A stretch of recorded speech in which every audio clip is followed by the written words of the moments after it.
more than ever, I guess I'm feeling, you haven't even asked me a question and I'm just talking. Haven't asked you a single question. Do you want to ask me a question?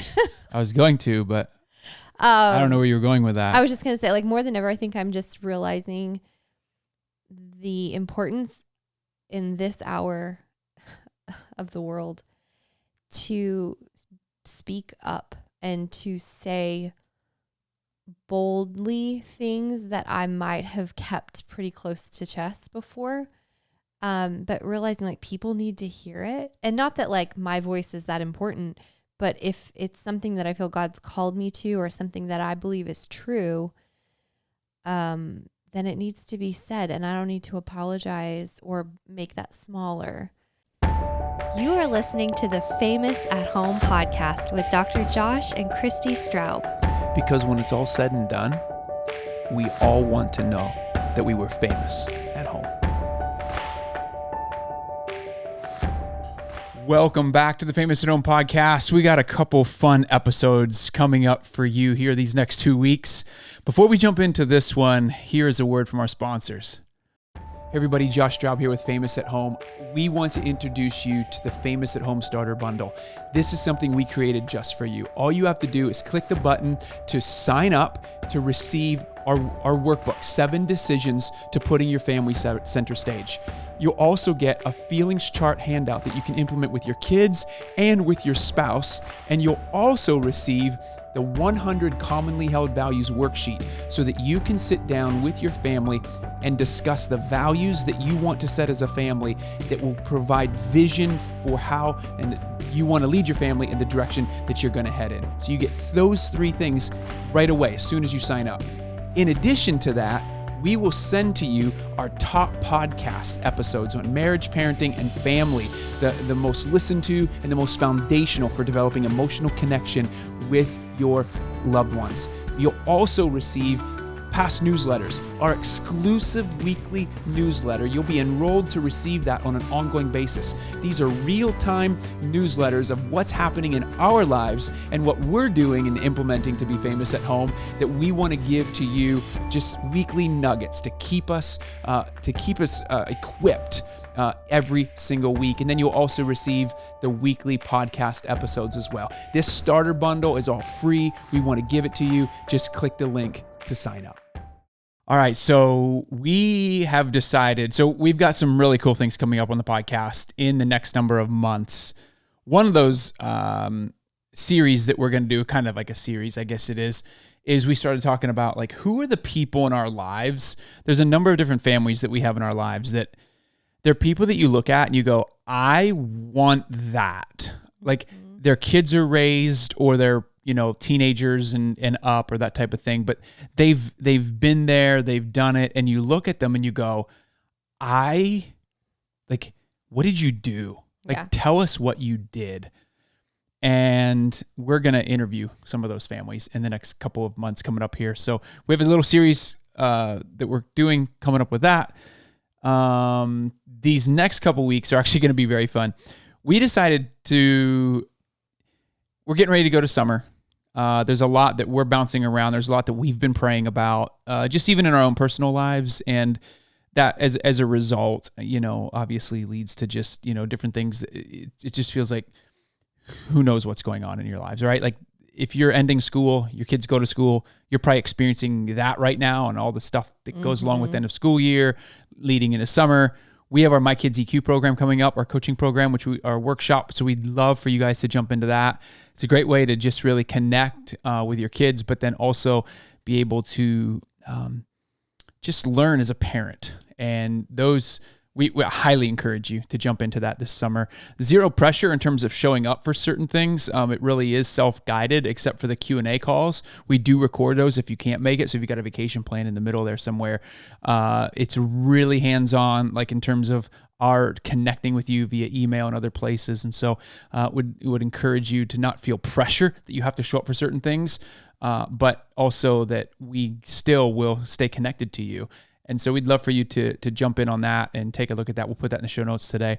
So there's a lot of fun things happening this summer. We have a handful of things happening this summer, but also it's like we're we're really in this season of our kids are 10 and 8, and our little guy turns 3 this week. And so we are, Weird. and a lot of it's come from these families who you're going to hear from. Yeah. These mentors, these friends who you're going to hear from, and the way that they've lived their lives. We're asking a lot of great questions, challenging questions about the way that we're raising our family, the way that we're vision casting for our family, that is shifting a lot of the decisions that we're making. And I think we're in the middle of that right now. I wouldn't say we've certainly arrived. I think we're in the middle of that. And we just want to invite you all along who journey with us on the Famous at Home podcast, with us on that journey as we figure this out. Because what I do know is that the industrial complex from the Industrial Revolution just has not worked. It has dehumanized people. It has disintegrated families. And we are at a place of asking the tough questions of, what does it look like to live differently? What does a biblical model of a family actually look like? Not what the American Western church culture gave us. And we are pulling back everything and putting everything on the table to go, what does this actually mean and look like for us? And so as we invite you into that journey for us, we are going to interview each other over the next 2 weeks. I want to interview Christi today on where she's at as a mom, as a wife. We're coming out of Mother's Day. So I think a lot of you moms, we want to say Happy Mother's Day, belated Happy Mother's Day, but also just hoping that you were blessed and felt loved and seen, especially for single moms out there. We just pray that you are seen, that you feel seen, that you feel that you know your love and your worth, especially in the Father's eyes, but you're also surrounded by community who helps and loves and supports you. That's our heart for you. I want to interview Christi today to hear what's going on in her mom heart. And just also, I think this is not planned. None of this is, she has no idea what I'm going to ask her. I have no idea what she's going to say. And so a lot of this is unscripted, just kind of where we are right now and what the Lord has been showing us, teaching us. And so I just want to, we feel like we've talked about a lot of topics over the last number of months. Just getting out of topics and just being real is a way to invite you into our lives. And I hope that we're always real and authentic in what we're talking about. But this just gives us a way to get off of the normal script. In fact, we actually had a conversation over the weekend about Christi's desire to open up loops and to banter back and forth, and her feeling like I always squelch that because I always want to close the loops. And so this is also my attempt to keep some open loops going. So let's see how many I can open in however many minutes I have. Let's see how many you can open. I can't close. Yeah, which will be a very different conversation. And therapeutically for me, I think that might be good that I don't close them, maybe. Yeah. Oh, there's what's at the bottom of that? I just appreciate, even though like your humility in, because he was listening to a podcast. This is where it came from. And he was like, you got to listen to this podcast because it's similar stuff to what I'm doing right now and working with clients. And he's like, you'd really like it. And he's like, what I thought was interesting is that the first like 5 minutes, they just like banter back and forth. And I was like, see, like we don't always have to be like right on task. Like we can just be ourselves. And he was like, no, you're right. I don't even know if we know where that came from, but where it's just this like professionalism that makes you feel like you had to like, and I think some people do listen and they want to like get right to the meat. Like they have very little time, and that's totally fine. And I honor that. And that's what I think. I think about the parent or the mom or the dad who just wants to, and that's me. I just get to the point, tell me what I need to know, and then I'm done. And maybe that's more so me than everybody else, but there is something special about hearing the story, Well, and just getting to know and knowing people. And I think like we do hear that a lot where people are like, I feel like you're friends, even though we've never met in person. And I love that. Like, I love that you feel connected to us, because I know we don't know everyone individually, but we feel connected to you. And because this is like our real lives. This is our real journey. And, it's an honor to be able to share that. But I just want it to be, we've had our podcast under different like entities before, and with that comes like restrictions on like what you can say. And not really, it's not like they're actually telling you that, but you feel it, you know. I mean, you want to do a good job and you want to be careful. You're not like, you know, I don't know, getting people into hot water. But I also, more than ever, I guess I'm feeling, you haven't even asked me a question and I'm just talking. Haven't asked you a single question. Do you want to ask me a question? I was going to, but I don't know where you were going with that. I was just going to say, like, more than ever, I think I'm just realizing the importance in this hour of the world to speak up and to say boldly things that I might have kept pretty close to chest before. But realizing like people need to hear it, and not that like my voice is that important, but if it's something that I feel God's called me to, or something that I believe is true, then it needs to be said, and I don't need to apologize or make that smaller. And in fact, like that's what a lot of even my conversations with women I get to work with is about how we've had to make our voices smaller to fit into whatever environment we were in. And so you didn't even ask me a question, but nope. But I want to make your voice heard. So, yeah, I love this idea that making your voice heard is important, because even in this podcast episode I was listening to, and by the way, it was the Being Known podcast, with Dr. Kurt Thompson, was the podcast that Christi's referring to. Love Kurt so much, and what he stands for and what he's doing. But, one of the things that he talks about in there from a theological perspective is that we are a light on a hill. And I think that, you know, I'm going to couple that with, this whole idea that when we have Jesus in our heart, we carry that light. We carry the kingdom of God with us everywhere we go, whether we're in a grocery store, whether we're in a gas station, whether we're in our work office, whether we're at home with our, you know, parenting our kids, wherever that is, we carry that. And that's what you're talking about. You're talking about taking your voice and letting your voice, the love of God, the Spirit of God, the love of Jesus who lives within your heart with you wherever you go. And I would love for you're coming out of Mother's Day. We're out of there now, but we're out of there now, meaning like I can just like, that's a big planning day to make sure she feels loved and honored and seen. You did. And so it was kind of like, all right, we're out of there now. Got that done. Check. No, it's not really like that, but you did I felt so loved. I said to Josh, like, I actually think Mother's Day is becoming like my favorite day, like more than my birthday, because birthdays have so much like pressure around them and like hurt feelings or something. Like birthdays can be heavy days. Christmas I love. Why don't you talk about birthdays? Where's that come from? I don't know. I was actually talking to someone else about birthdays the other day. Christmas is another one, but that's like mom on steroids. Mom has to be like on. So I'm like, Mother's Day is it. Mother's Day. I felt so loved and so honored and so seen and truly like appreciated, like really appreciated, valued maybe is the word. So thank you. You're welcome. I'm grateful. All the details that you put into that was like, so like I felt, you talks about feeling felt. I was felt that day so much. Well, I'm very grateful. I genuinely am grateful for that. It was one thing I journaled that I was grateful for. And the kids saw you. I that's the cool part. Like the kids, you know, I think they're getting older now.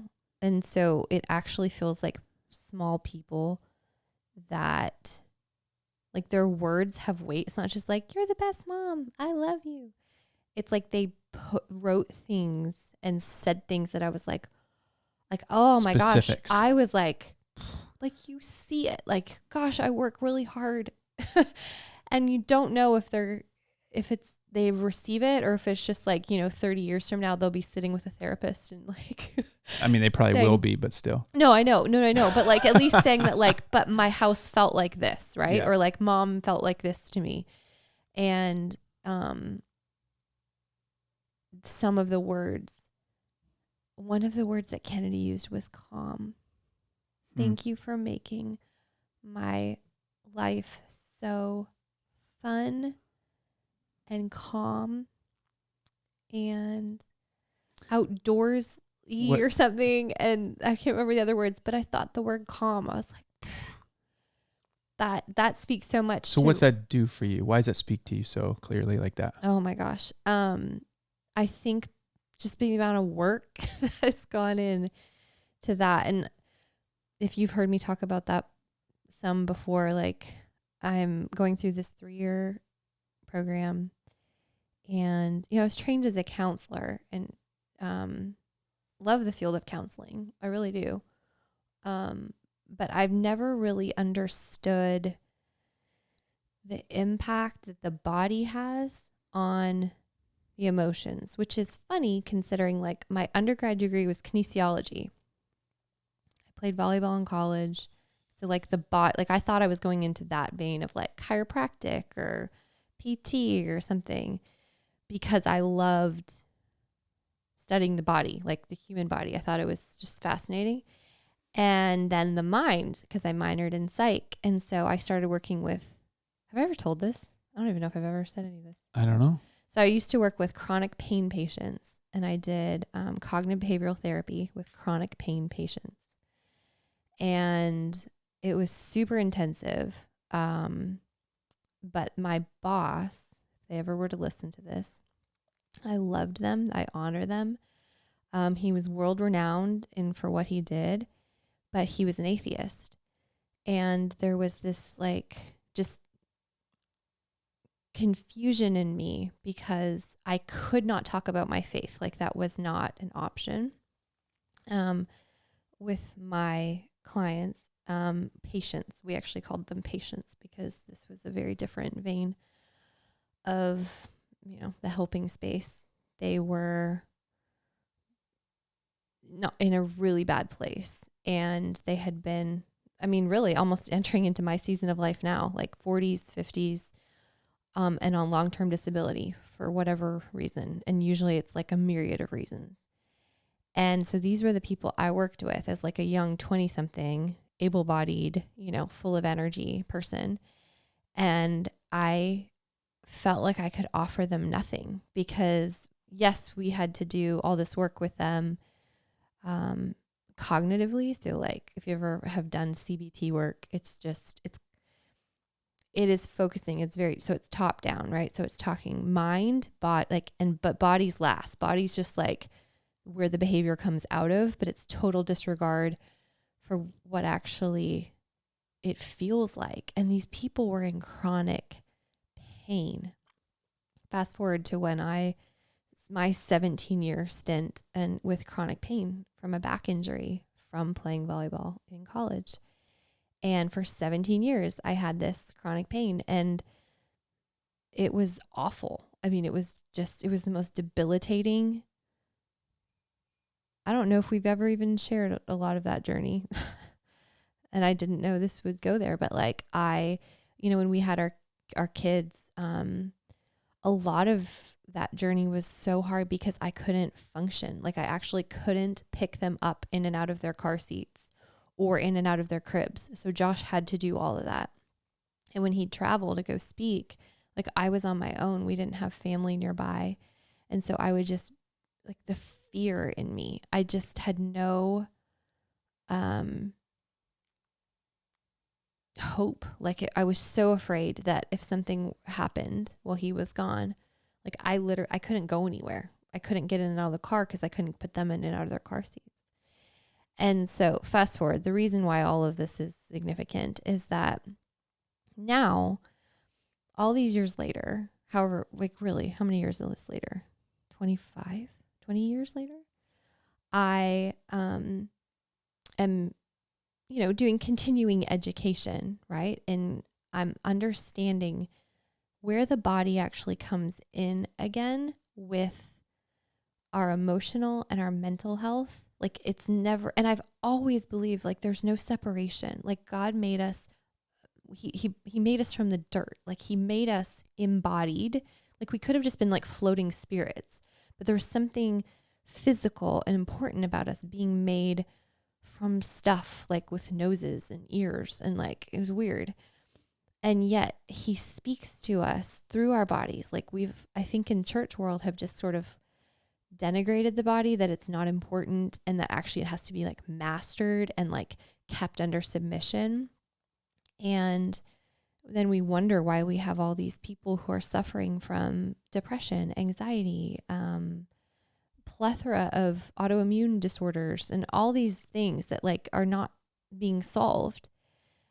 And here I'm learning this understanding of how the nervous system that was built to protect us is affected by trauma, is affected by going through really stressful things, or just living in a modern world, and realizing that I've basically lived in fight or flight my whole life, because somewhere along the way, my nervous system realized it needed to do that to get out of danger, or to succeed in some way, to overcome some sort of threat to my dignity or my connection or my felt sense of safety. And so I did that and it worked. And so it was like, cool, let's keep doing that because it worked. And so I'm connecting all these dots of where even my own chronic pain, like my chronic back injury, I went to every expert, every doctor, everything, every alternative medicine option, and no one could agree on what was wrong with me. And I really believe all these years later, it's because it was chronic inflammation because I was in a constant state of fight or flight, and the body can't rest and it cannot heal in that state. And so imagine, and you probably can imagine, because you're probably, if you're listening to this, thinking like, I relate in some way. I know what that feels like, because I think most of us do. I think the symptoms just come out different. But for me, it caused me to be on like at all times. And so I approached everything with just this sense of like, I need to like scan the horizons for threat. Like, okay, what's coming up today? Blah, blah, blah, blah. It was like that with my, raising little ones and toddlers, and then even into homeschooling, and realizing this rushed pace of life. It wasn't even a pace of life. It was an internal racing, and needing to just succeed, like get on to the next thing. And so there wasn't calm.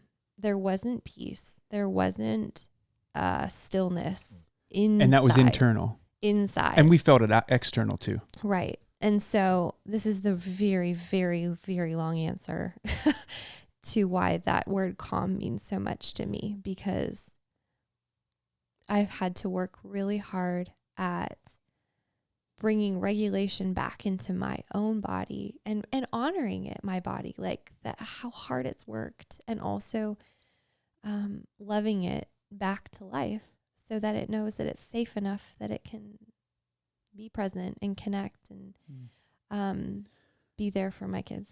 We're going to take a quick break. When we come back, after a word from hearing from our sponsors, I'm going to ask Christi some more questions, maybe one more.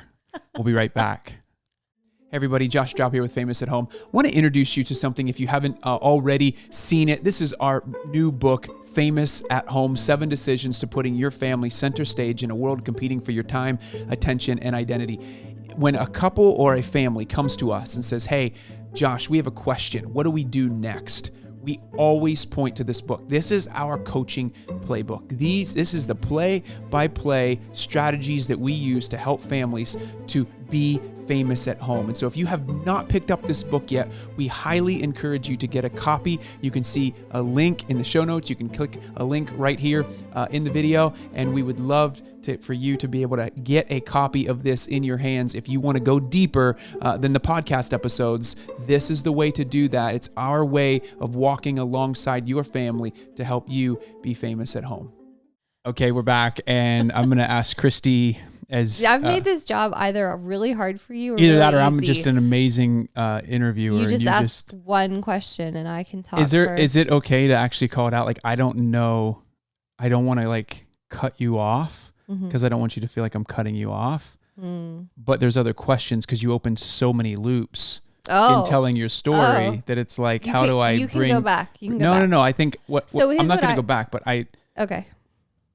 I always like to say to people, is it okay if I pause you for just a minute? Is it okay if I pause you for just a minute? That's what I use And with you're my, like, because it is like, you because can I'm looking go at our on ad your break own. and I'm going, yeah, this is way long, but I don't want to like interrupt you. And yeah, this Well, is. I did need to close the loop. That's why calm meant so much to me. Yeah. It's been Well, a and I wanted very you to long close that. journey. But so go to that. Yeah. That's what I want you to go to. You have, and I can imagine you're listening to this and you're like, man, I wish I had that calm. There's so much. We did an episode on hurry sickness just a few weeks ago. And I mean, there's so much that's hurrying us. And that can come from external. You said it was coming more internally to you.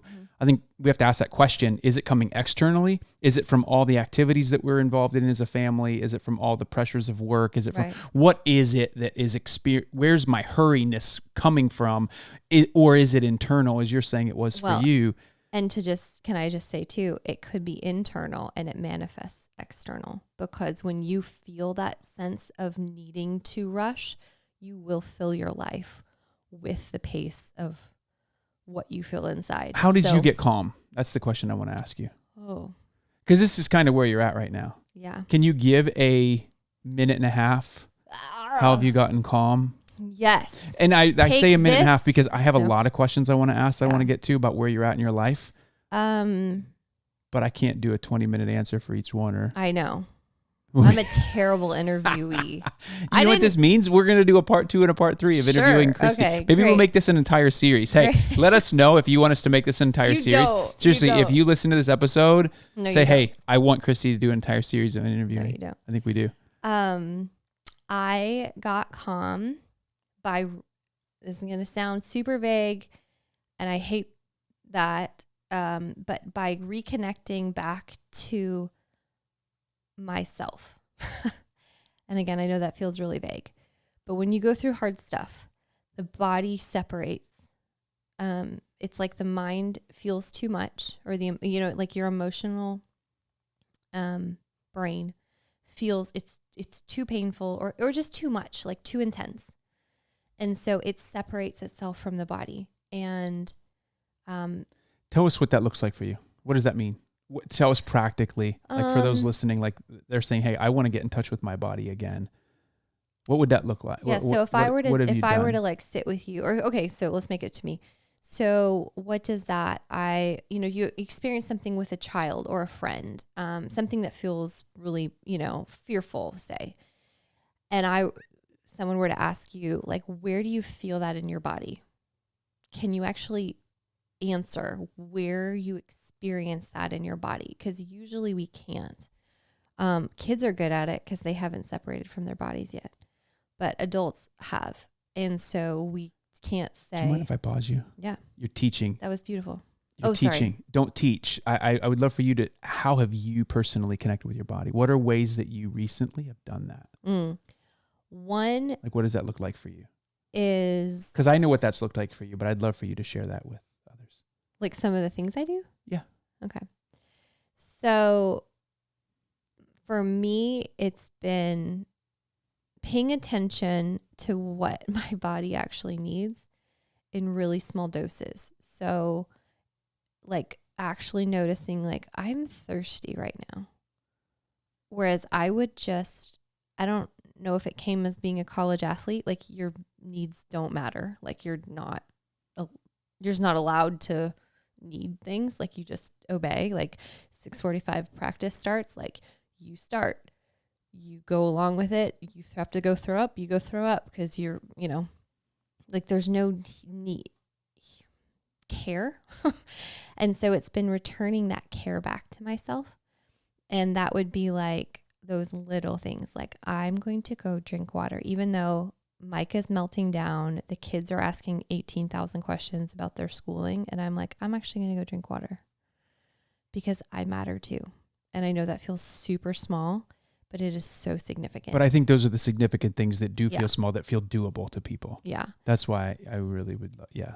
And so other things are, a lot of these are like practical exercises that allow me to connect back to, so like just giving myself felt presence, meaning like, hello body, I'm here for you. I'm not leaving you out to the wolves.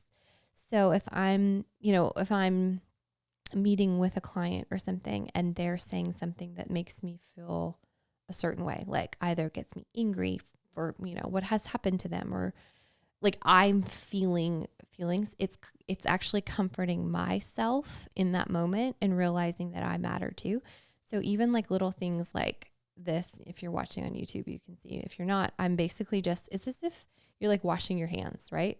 Just the sensation of just moving one hand over the other. And sometimes I don't like that because my skin feels really dry. And so then you can go up to your like wrists or your forearms. And I'm basically just putting sensation into my body. And it goes, I'm trying not to teach this, but into the survival brain that just, doesn't have to be even positive. It can just be neutral.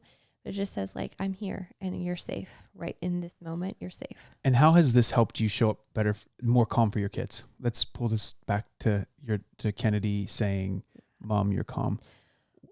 Transfer that into what's that look like for how you show up with them? I don't think I realized how much my rushing or my like needing to get through things or get done things or accomplish things was out of my own lack of safety. Like I felt, because I couldn't have told you that like cognitively, like I feel unsafe when my kids need things from me.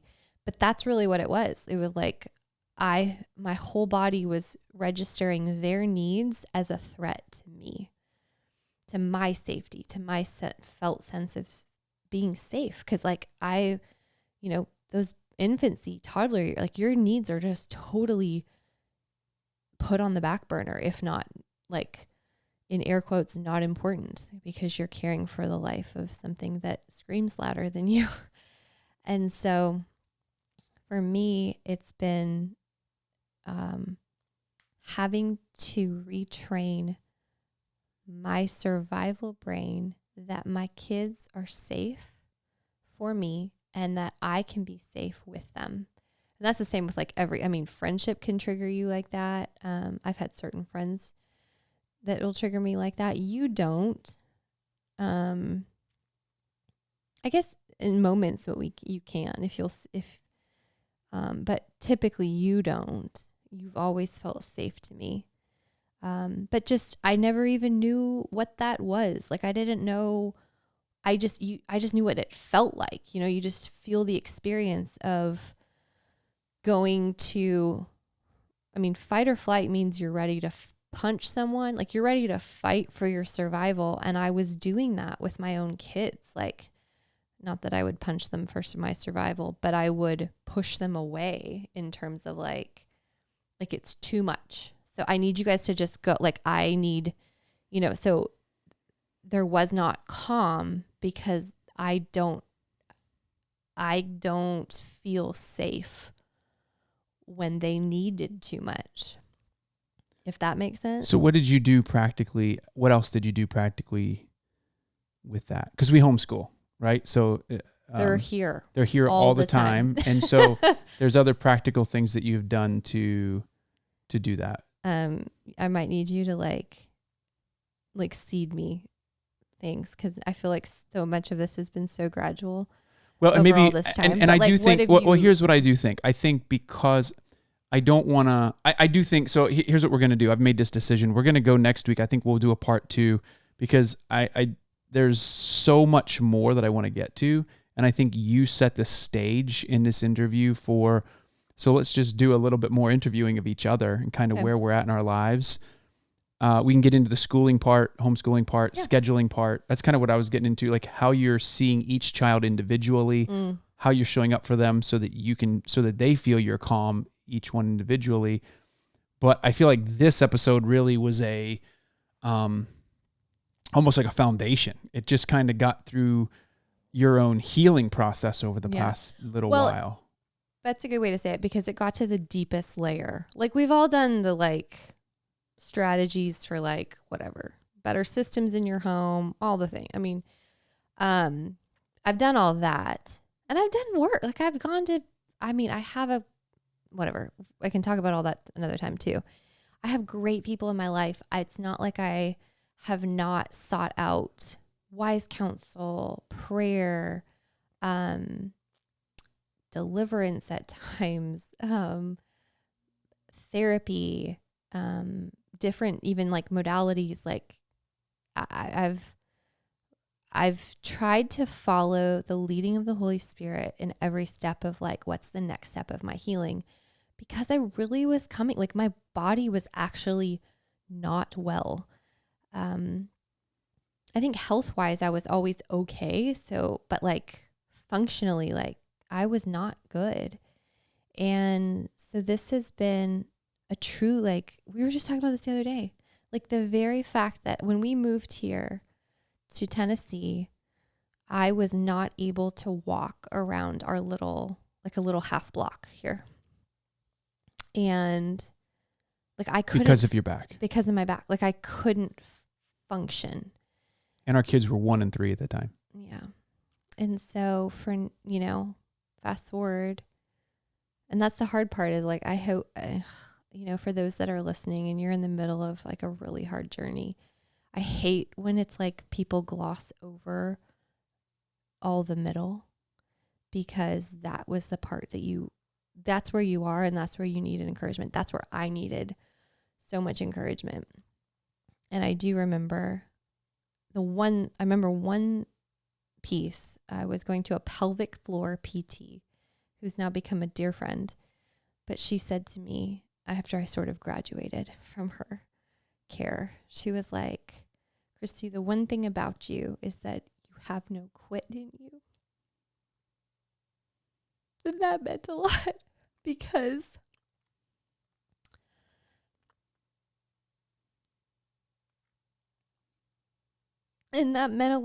she saw how hard the fight had been.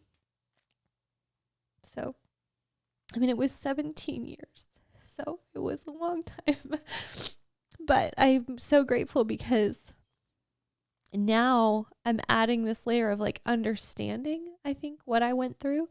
Really, really wish I'd known it 17 years ago. But then I probably wouldn't be doing what I'm doing. So encourage the person who's there today. I'm going to try to get this out.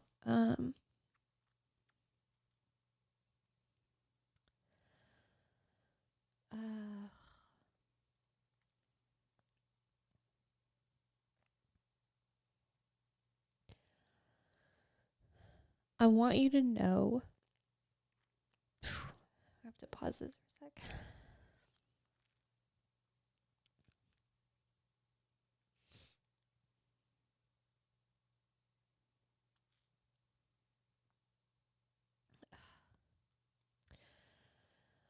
I want you to know that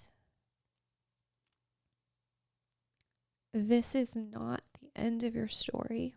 And I know you know that, but the power of belief that you are in the middle of healing, whether that is a relationship that is broken, whether that is you that feels broken, whether that's your physical body or your emotional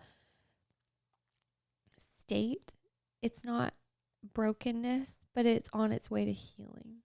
And the power of changing how you view who you are, your identity, as literally a beloved of God, that he's not abandoned you, but that he's truly using this for your good and for like the furthering of his kingdom. And it's so significant. I often think the greater the suffering, the greater the significance of your ministry. And so if you have walked a hard road, then I stand in awe at what God is about to do and will do through the fulfillment of your life, because it's monumental and it's so important. And obviously he couldn't have done it another way. And so, while I'm obviously grateful that I'm in a place now that feels better than it did then. And I really mean that. Like, I really am truly grateful. And I don't take it for granted. I really feel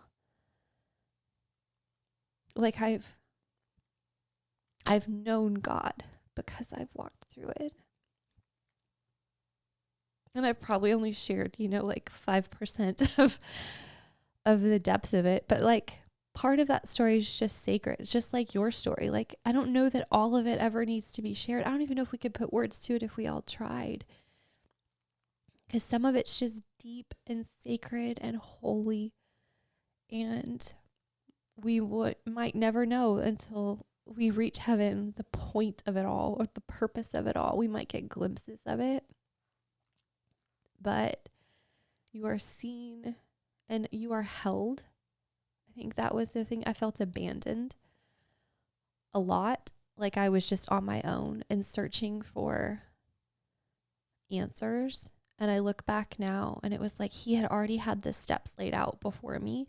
I just needed to keep following the next one instead of trying to like run in circles and solve it on my own. And so it was been a greater dependence than I've ever known. And so I pray that for you too, because that's,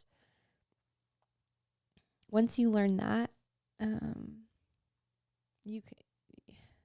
your whole life is transformed because you're his.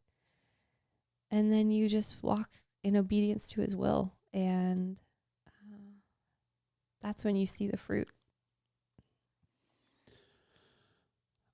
Part 2 coming next week. Keep in mind, until next week, that the greatest red carpet you will walk is through your front door. Keep being famous at home. We love you.